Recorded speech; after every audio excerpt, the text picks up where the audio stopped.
नमस्कार मित्रों, आप सबका बहुत बहुत स्वागत है। आज के युवाओं में अपने करियर को लेकर कई तरह की कन्फ्यूजन रहती हैं, कई तरह की भ्रांतियां रहती हैं। वो एजुकेशन तो प्राप्त कर लेते हैं, वो इंजीनियर भी बन जाते हैं, वो कई तरह की डिग्रियां भी हासिल कर लेते हैं, लेकिन अंततः वो अपने करियर को लेकर के किस स्ट्रीम में जाएं, अपना व्यवसाय करें, नौकरी करें या नौकरी में किस चीज़ का चुनाव करें, इसको लेकर बहुत कंफ्यूज रहते हैं। जैसे कि बहुत सारे बच्चे कंप्यूटर साइंस से बीई कर लेते हैं, बीटेक कर लेते हैं, लेकिन उन्हें समझ नहीं आता कि उस कंप्यूटर साइंस का सदुपयोग कैसे कर पाएँ। बहुत कम लोग होते हैं जिनको अपनी योग्यता के अनुसार सही नौकरी मिल पाती है, या वो अपने जीवन के उस लक्ष्य को प्राप्त कर लेते हैं जिसके लिए उन्होंने बीटेक का या बीई का चुनाव किया था। मेरे पास ऐसे बहुत सारे बच्चे आते हैं जो कई इंजीनियरिंग कॉलेजों से ऐसी डिग्रियां ले लेते हैं। यहाँ तक कि आईआईटीज पास आउट बच्चों का भी मेरे पास फ़ोन आते रहते हैं।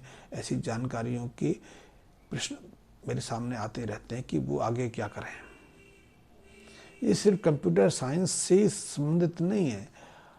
आज मैं बताना चाहूँगा कि आर्किटेक्ट के सब्जेक्ट को लेकर भी बहुत सारे बच्चों में कन्फ्यूजन रहता है कि वो आर्किटेक्ट की डिग्री लेके क्या करना चाहें। तो ये एक बहुत जटिल प्रश्न बन जाता है और इसको लेकर बहुत सारे बच्चे बहुत चिंतित रहते हैं। वो अपने जीवन में निर्णय नहीं कर पाते कि कैसे आगे बढ़ें। संयोग ऐसा है कि बहुत कम बच्चों को, बहुत कम युवाओं को ही अपने जीवन में अपनी शिक्षा का पूरा सदुपयोग मिल पाता है। अन्यथा ऐसे सैकड़ों बच्चे हैं जो आईआईटी से अच्छी डिग्रियां भी ले लेते हैं, जो गोल्ड मेडलिस्ट भी रहते हैं, लेकिन अपने से कमतर या कम प्रतिभाशाली बच्चों से भी व्यवहारिक रूप में पिछड़ जाते हैं।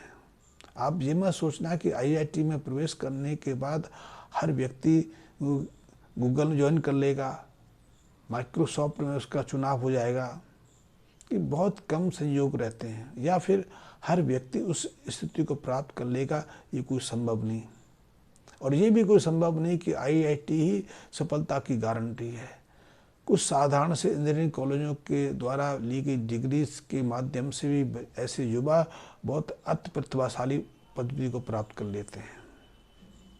तो जिन बच्चों की या जिन युवाओं की जन्म कुंडली में कुछ विशेष योग बने हों, वो आर्किटेक्ट की डिग्री भी सहजता से प्राप्त कर लेते हैं। शिक्षा में उनको किसी तरह की परेशानी भी नहीं आती है और शिक्षा ग्रहण करके वो अपने जीवन में भी सफलता को प्राप्त कर लेते हैं।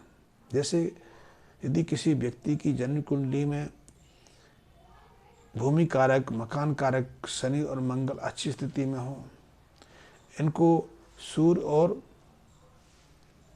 बृहस्पति का साथ मिल रहा हो, सुप्रभाव मिल रहा हो, तो ऐसे बच्चे बहुत सहजता से आर्किटेक्ट की डिग्री प्राप्त कर लेते हैं, शिक्षा प्राप्त कर लेते हैं।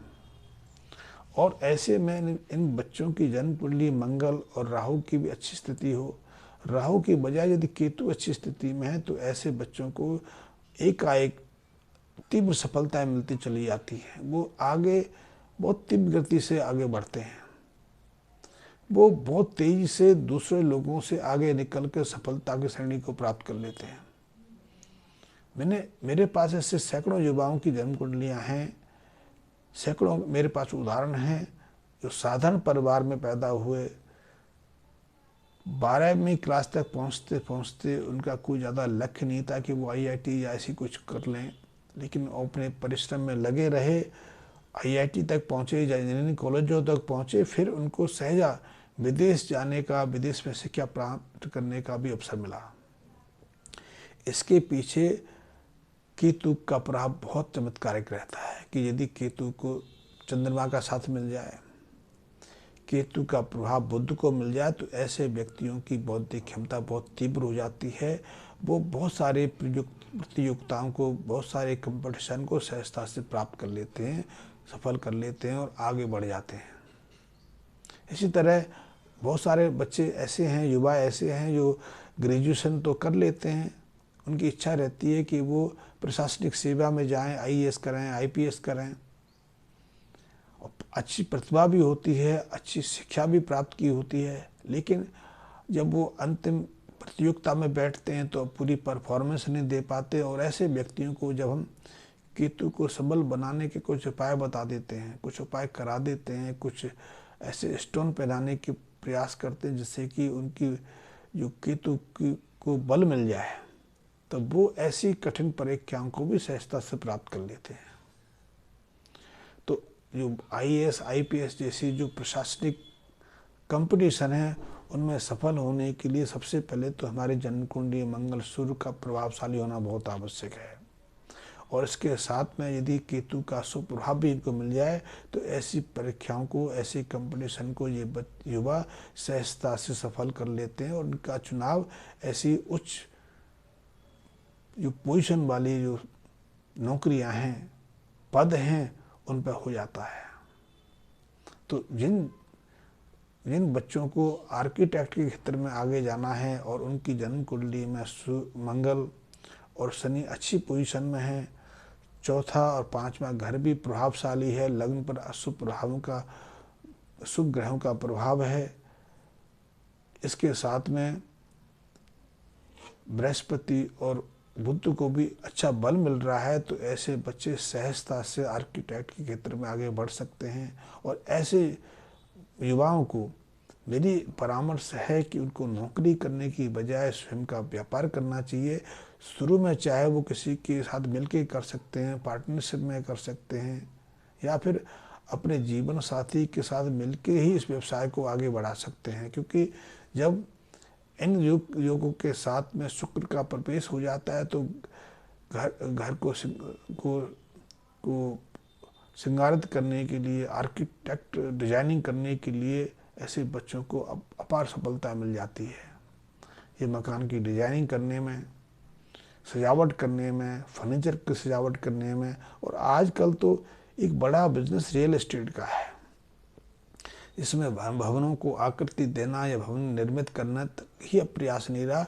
हर चीज़ के लिए एक विशेषज्ञता की आवश्यकता रहती है। आप पलंग की डिजाइनें देते हैं, फर्नीचर की डिजाइनिंग देते हैं, देखें सोफे के, देखें इलेक्ट्रॉनिक आइटम्स की डिजाइनिंग, हर जगह आर्किटेक्ट की बहुत आवश्यकता है। और ऐसे में यदि आपकी जन्म कुंडली में ये शुभ योग विद्यमान है तो निश्चित रूप से वह आर्किटेक्ट के क्षेत्र में आप सफलताएं अर्जित कर सकते हैं, बहुत उच्च पोजीशन को प्राप्त कर सकते हैं, और आपकी योग्यता, आपकी क्षमता की तो पूरी दुनिया में प्रशंसा मिलने की पूरी उम्मीद है।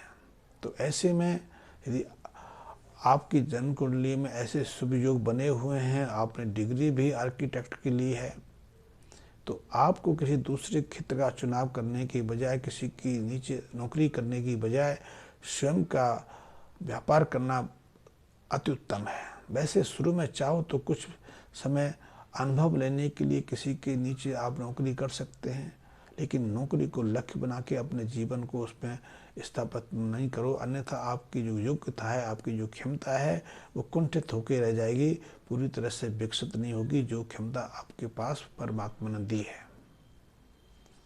यदि किसी तरह की परेशानी आती है, किसी तरह की सफलता मिलने में विलम्ब होती है, तो इसके लिए आप कुछ ज्योतिष संबंधी उपायों की मदद ले सकते हैं, ताकि आपकी उस विघ्न बाधा का समाधान हो सके, आप उस जो रुकावट है उसको ओवरटेक करके आगे बढ़ सकें। तो इसके लिए आप रत्नों की मदद ले सकते हैं। तो इसके लिए आप साधारण सा रत्न यदि आप लेना चाहो तो लाल रत्नमणि धारण कर सकते हैं, ये भी बहुत अच्छी है, या फिर रूपी धारण कर सकते हैं। रूपी के माध्यम से हमें अपनी प्रतिभा को, अपनी योग्यता को प्रदर्शित करने में, क्रियान्वित करने में बहुत सहायता मिलती है। और रूपी सूर्य का रत्न है, यदि सूर्य शुभ प्रभाव में है तो हमें और अच्छे लाभ मिलेंगे। यदि सूर्य नीच स्थिति में, कमजोर स्थिति में, और ऐसे में यदि हम रूपी धारण करते हैं तो उसे सूर्य का हमें विशेष लाभ मिलता है। हमारे जीवन की रुकावटें, विघ्न बाधाएं सहजता से दूर हो जाती हैं। वैसे सूर्य संबंधी अन्य उपायों की मदद भी हम ले सकते हैं। और